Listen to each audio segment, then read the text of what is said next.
Hey everyone, welcome to Be Our Guest, our weekly virtual happy hour with industry professionals. I'm Dev Janki, the artistic director of Live and in Color. We are a not-for-profit theater company based both in New York and Connecticut. We develop new plays and musicals that promote and celebrate diversity. For more information, check out our website, theaterincolor.org. Before we bring on our amazing guest, I want to thank everyone who donated to our Put Artists Back to Work fundraising campaign. We surpassed our $20,000 goal, raising a total of $25,294. All of the money raised goes towards paying our artists for our new virtual theater projects. If you would like to support our work, head to theaterincolor.org for more information. Now, grab your drink of choice and start leaving your questions for our guest in the comments. And please help me welcome an incredibly talented actor, singer, dancer, and writer. He has appeared on Broadway in shows such as Chicago, King Kong, A Chorus Line, The Scottsboro Boys, and most recently, Kiss Me, Kate. Please welcome the amazing Mr. James T. Lane. Hey. Hi, good to see you. Good to see you How are too. you, sir? I'm doing all right. And yourself? I'm great. Where are you tuning in from? I am in Sunnyside Gardens, Queens, in New York City. And have you been hanging out there since this craziness started in our world? Yes, I have. Yes, I have. I was working in Chicago at the Marriott Lincolnshire when the world changed, honey. Uh-huh. And I drove over 13 hours back, and I've been here ever since with my partner. Yep. I'm glad you're staying safe there. I know you've been very busy, and we're going to talk about that in a second. I just wanted to start at the beginning. You grew up in Philly. Yes. And you started as a dancer. Yes, yes. And how did you end up falling in love with musical theater? Well, it's a few things. Well, the first thing that happened was Wacky Co Playground in South Philadelphia had a performing arts program in the summer, and I played Rumpelstiltskin. And I didn't remember a line, Dev. My best friend Vanessa would say her lines and then whisper my line, and then I would whisper the line, and then I would say the line all confidently. And then in my big exit, I slipped on my green felt slippers and fell down the steps. The audience burst out laughing and applauded, and I was hooked, Dev. I was hooked, man. And then I found out that Robert Guillaume, the guy who played Benson in that TV sitcom, was the Phantom in the Phantom of the Opera. And I was like, that's a black man. I can do it too. And you saw I was singing the Phantom in my mother's basement. Maybe she thought she had a ghost down there. But I was just doing all of the notes and singing all of the stuff, and away we went. Oh, that's wonderful. I'd like to see that performance revived. Rumpelstiltskin. How old were you? Oh goodness, I must have like eight or nine at the time. Thank goodness Vanessa Williams, she not the Vanessa Williams, but my friend Vanessa Williams. She knew all of the lines. Thank goodness. Thank you, Vanessa. Well, you've had such an incredible career. I'm such a fan of your work. You have been very open about how your life changed after you tore your Achilles heel. Yeah. And you ended up dealing with addiction during that time and eventually got clean. Yeah. Can you share how this influences the artist you are today? Well, the first thing, Dev, is like, when you have an injury like that, it's not only, it's career ending. It's a career ending injury. It can be, but it was the beginning of the realization that I wasn't Superman. You just really think that you can do everything, all things. And, it was like, oh, that's right. I do walk on the ground with 2 feet, and I must warm up and take care of myself. But, it also that feeling of like, I've got to be number one, the best in the world, and I'm doing it all alone. All of those myths were smashed to the rocks. It was like, family is important. Relationships with people that you work with are important. Showing up on time and warming up is important. So it changed all of these ideas that I've kind of constructed of like, I'm the best and I'm doing it on my own. It's like, no, it takes a whole village to kind of like do what we do in entertainment. It takes a lot of people, and I'm a part of a community. The show doesn't go on with just you, just James, but it changed a lot of those things. And I wasn't able to kind of like get through. That happened on the national tour of Fame in Louisville, Kentucky. And it kind of changed. I was never able to get through to Broadway. And then about 4.5 years, I was down and out, Dev, in New York City around September 11th, when the world changed. And then again in Philadelphia, my mother came to New York City to get me. And 2 years in Philadelphia where I just drug along the bottom. And finally, I think, Dev, artists have superpowers, when we sing and dance, and we can just change the molecular structure of the world around us through art. And that ability to be an alchemist was leaving, was not showing up in me anymore. And I said, no, I'm not going to have it. I am not going to have it. And finally I said, I give up. This stuff ain't working for me. Let's do something better. And so with a lot of help, I got myself together. And a year later was I went to an open call for a chorus line. Oh, an open call, Dev. And that's how you do it. That's how you do it. And it was an open call for Deanna's and Paul's. You'd make a fabulous Deanna. And my friend Natalie Cortez comes around the corner, and I almost left, Dev. I almost left. And she said, just stay. And I stayed, and it led to my first Broadway show. Your Broadway debut. Broadway debut. The fabulous revival of Chorus Line. We actually have a clip of you, which we're going to show. Yeah, I was always running around shouting, give it a ball, give it a ball, give it a ball. Yeah, I was so enthusiastic. I was in everything. The yearbook was filled with my pictures. And I was lucky cause I got a scholarship to college.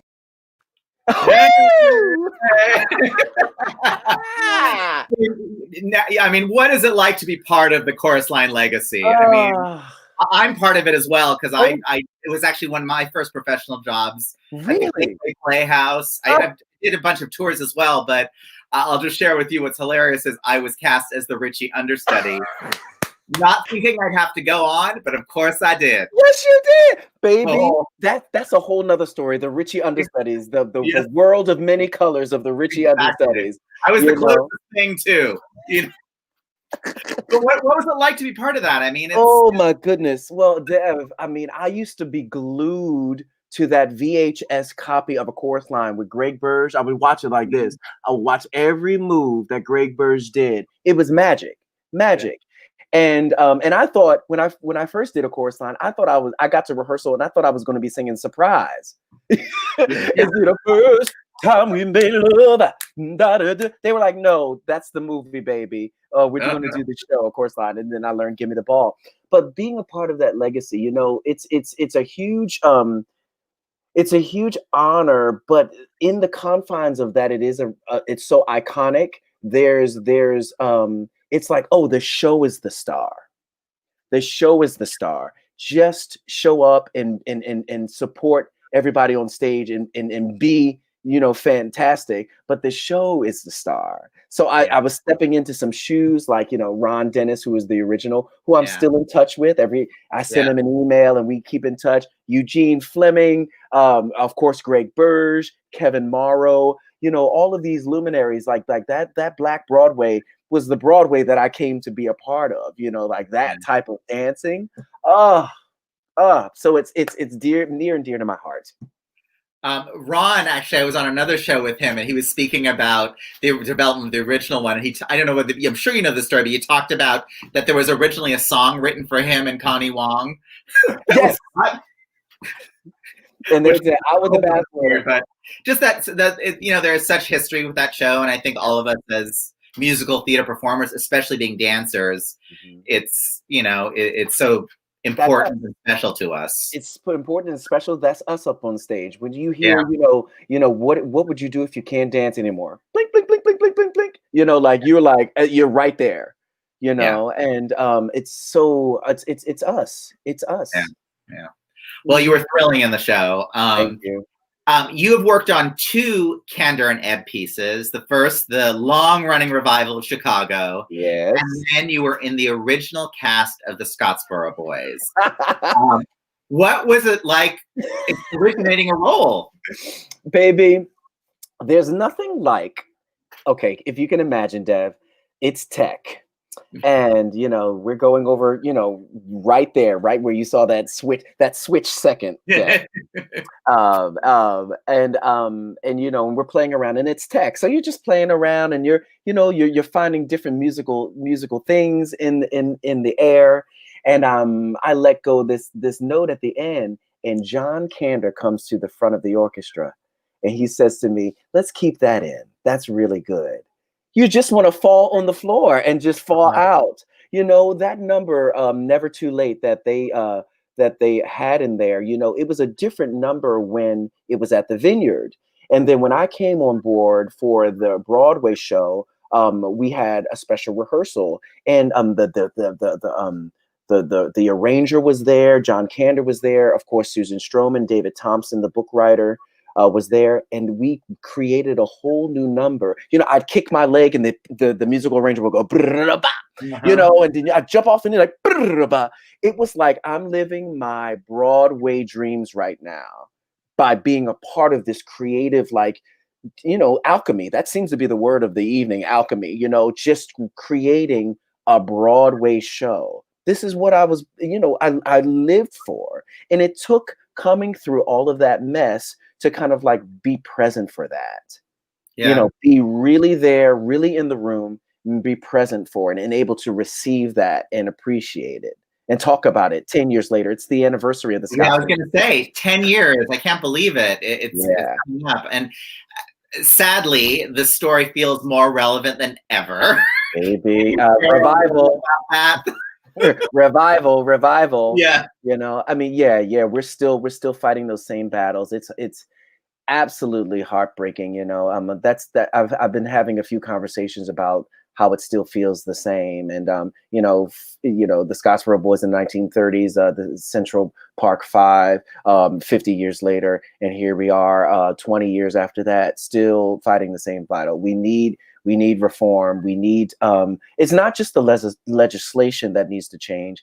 It's the change needs to happen in the hearts of men and women. That's where the change really needs to happen. Of your own self, you need a change in your own experience. Absolutely. Open up your heart. And speaking of change, you are doing such great work with your organization called Black Broadway Men. Which is incredible. Can you share what the mission of this group is and how they get involved?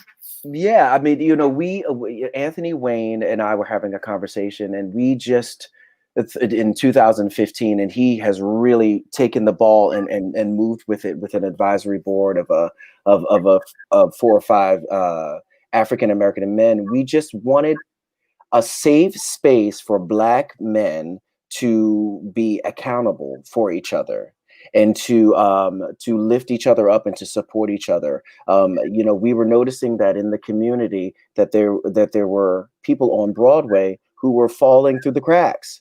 They were spinning out in these Broadway shows. They were the victims of drug addiction. They were losing jobs, and nobody was there for them.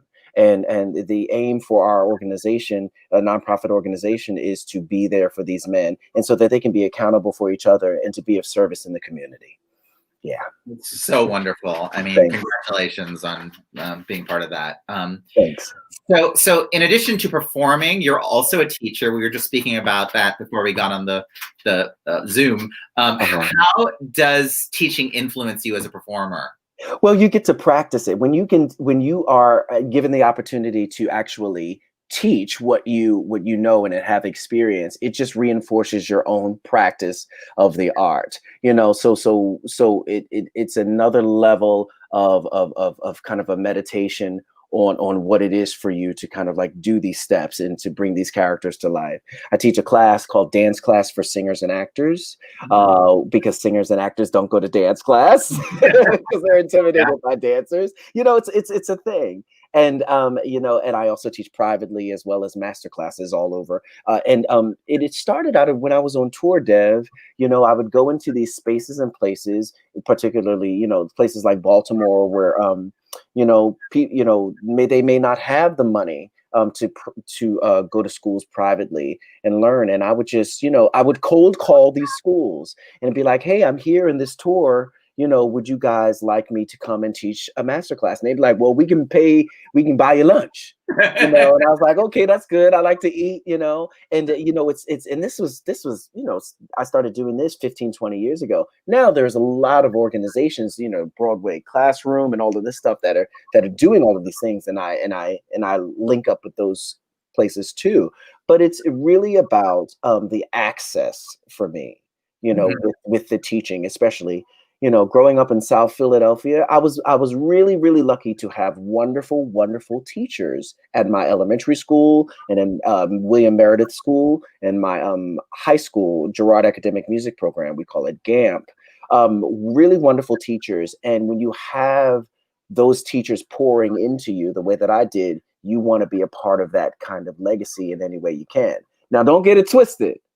I'm a performer through and through, but practicing my art in a way that away from the lights, so that I can get it on a level that really sticks to my bones and pass it on that level is really important to me also.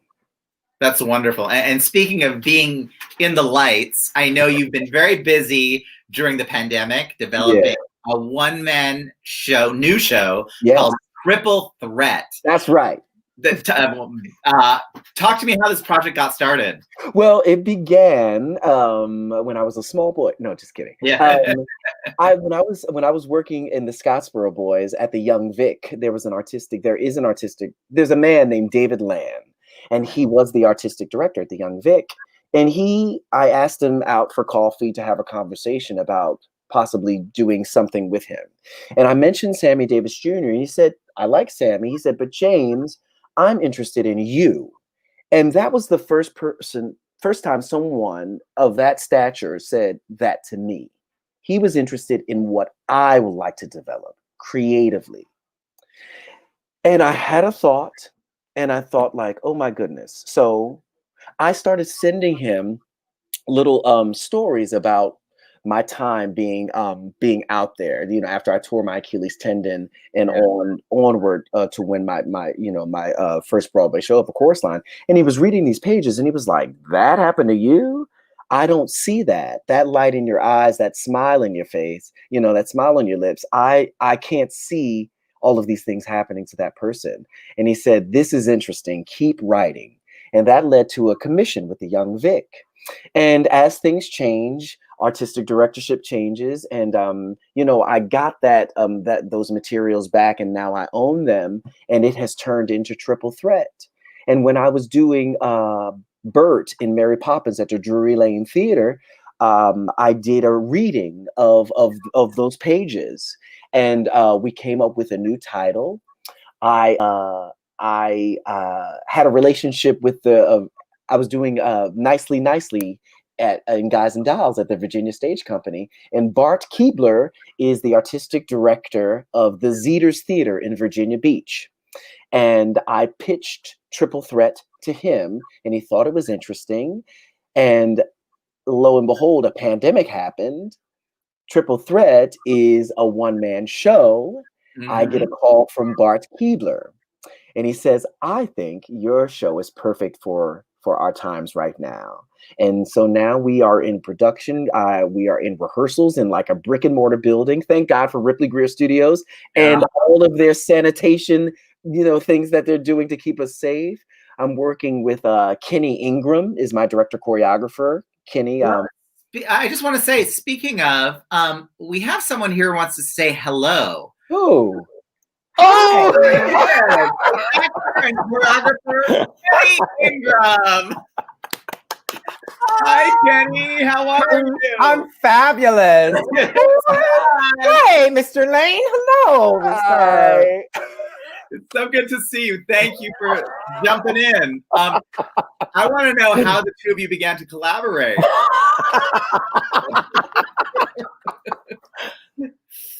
James.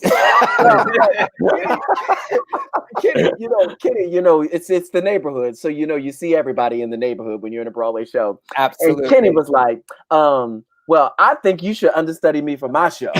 and I said, Kenny, so Kenny, I'm too busy. I've got some other things going on. But we just have this lovely rapport, Actually, he was like, no, I have a show. But yeah, like a few months later, he when we were trying to put together a team here, and I said, I think Kenny Ingram is the man to do it. I said, if this is what I really said to my agent. I said, if I was to like take myself out of my body and put it over there, it'd be Kenny Ingram. Like it would be Kenny Ingram, and I was like, and I think he'd be the perfect person because he gets all of the things. He gets me, he knows the world, he knows the life, and here we are. I remember being in Lion King and I got a text from Mr. Lane and he had wanted me to meet him for coffee. So we went to Amy's Bread and that was my first experience with him. And I just was just so amazed at how open he was to speak about himself. And that's what's brilliant, watching him every day, working through his process, the bravery of this gentleman. It's outstanding. I've never been in a room ever. And I've had a very long career where I felt, the being able to create, just having that openness to be able to just create, and being an older Black man looking at a younger Black man and watching yet another young Black man who is our stage manager and wearing all these different hats right now. It's the most beautiful thing I've ever witnessed in my entire 40 years of being in the business. Okay, maybe 30. But to watch this young man, to see what he's written and his bravery of telling this story. I mean, it's a play. It's a play. It's a play with movement. Mm-hmm, mm-hmm. You've been rehearsing this whole time during the pandemic. You were talking about. I mean, it's so wonderful that you have been able to be so creative during this time. What challenges has it presented? Just being able to negotiate safety and. Well, I will say that we were a few days ago. We were covering some really, really deep territory. Yeah. And it was a moment at which you want to reach out and hug and embrace and we couldn't embrace. We couldn't do it. We couldn't do it because we want to do what we want to be here. What we do. It's so those are challenges, and this is all, we officially go into rehearsal in January. So this is all like we're shoestring budget right now. So this is coming out of pocket because we need a process. We need a rehearsal process. We don't have the somebody forking up all this money. We're really doing it on our own, until we move into what we do. But we've got hopes and got big dreams. So it's gonna come where we need it. And the shoestring budget, it's interesting when things are taken away, boy, this stuff happened. That's good. Yeah. Yeah. It's raw, man. It's passing over the footlights. This young man, I'm trying to tell you, it's y'all need to come to Virginia. I'm just gonna say it. Y'all need to come to Virginia and come see James T. Lane. Yeah. Because this is the side you've never seen of him. You've never seen this. Ever. Yeah. Well, it sounds like it might be back in New York sometime soon. It sounds like ever. Oh, yeah, ever. This is honey. And we laugh, Dev. We laugh. We just laugh. Oh my goodness, man. Oh my goodness, we're having a good time. Of course, and he hasn't seen my face in about this, because we were doing pre-pro, when we were doing Zoom meetings for like 2 months. And then all of a sudden I showed up for about, I think we've been doing this for like 3 weeks now, 4 weeks. I don't know. Well, yeah, I'm literally like just this every day, like two. Yeah. So this is his first time seeing my face in a minute. So, Right. Kenny, you recently won a New York Musical Festival Award for your outstanding choreography of Emoji Land. Thank you. Which was the last show I saw right before we went into the during the shutdown. It was so thrilling. What's it like choreographing such a fun, energetic, and very commercial show? It was a blast. It was so much fun every day in that rehearsal room with all of those, because we had a Broadway cast and an off-Broadway show. Yeah. So that was a blast. And to watch those actors every day come to life. I mean, again, we were laughing all the time. And you have people like Josh Lehman and Leslie Margarita and Georgia Boot, and you've got, Luke, and, and watching the process of how they work, and I'm happy to say that, like, I was doing this little reading for Lainey Sakakura, there's the Corner of Bitter and Sweet, and had the opportunity of Anne Harada came and saw the show. And I was like, So I walked up to her and I said, would you be interested in doing this show? And she did it. So I kind of like cast her. I'm curious, did you tell her what role she was up for? Yeah, she was cool. She's like, yeah, okay. All right. For our viewers, she was amazing. She was amazing. And she was fierce. She brought it. So, I mean, everyone in that show was so ridiculously talented and funny. So, thank you. And you helped them get there too. Your choreography was really. Thank you very much. Thank you. So, our mission at Live and in Color is to provide opportunities for artists from diverse communities and backgrounds to create new stage works. What does it mean for the two of you having a diverse working environment? How important is that? Representation behind the table and in the cast is extremely important. Take the Scottsboro Boys. I mean. And even what we're doing in Triple Threat, the shared experience that Kenny and I have with the things that we're talking about in Triple Threat, being a Black gay man in theater, and what we can talk about, that informs the work. That that really brings the work to life and adds more depth and color. When you don't have anybody who can speak to those points in the room, who have power and who can speak to that points, the piece suffers. The piece absolutely suffers. Yeah. You don't get the full scope and the full breadth and the full value and depth of what you need to be talking about or what you need to convey in these moments if you do not have a diverse and lots of diversity, Black, gay, Absolutely. women, all ethnicities and cultures. It becomes something else with you're leaving out big blank spaces when you don't go for it and you don't have the diversity. Absolutely, I agree. Diversity is really important, and I'm even from a era before all of this, where I was like the one, you know what I mean? Yeah. And even I tried to audition for like an Andy Lee in 42nd Street to understudy, and they were like, no. So. Yes, to have this new movement, this new day, it's wonderful. And it is very important, I think, to definitely have diversity, because that's how we're going to learn from each other. Yeah, absolutely. Yeah. And decision makers, like not people making decisions. That's where it's at, not somebody giving somebody the power to make decisions and they're still relaying some information back. I was just listening to Tanya Pinkin's podcasts. You can't say that, and she does. She does. And she was talking about how she sits in every contract she has, she is part of the media. Like in publicity, she's a part of all of those conversations so that she knows exactly who's coming to see her shows, and she pushes like, no, we need to spend the money here because I want to see people like me in the audience. So Yeah. it's very important. I look for people like me in the audience. Amen.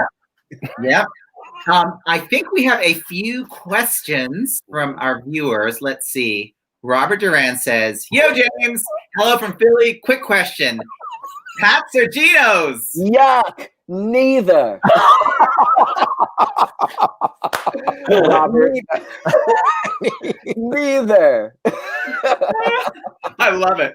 Okay, one more. Robert Garris. "I finally Hi, moved to New York City this past January in hopes of living my New York City Broadway fantasy. Do you believe it's worth staying here during the pandemic?" Good question. I think New York City is what you make of it, Robert. You're not just in a pandemic. Everybody's in a pandemic. We're all in this moment together. So what are you doing in this moment that will allow you to discover more of who you are in New York City? Yes, it's tough. Yes, it's hard. But baby, yes, it's tough and hard for everybody.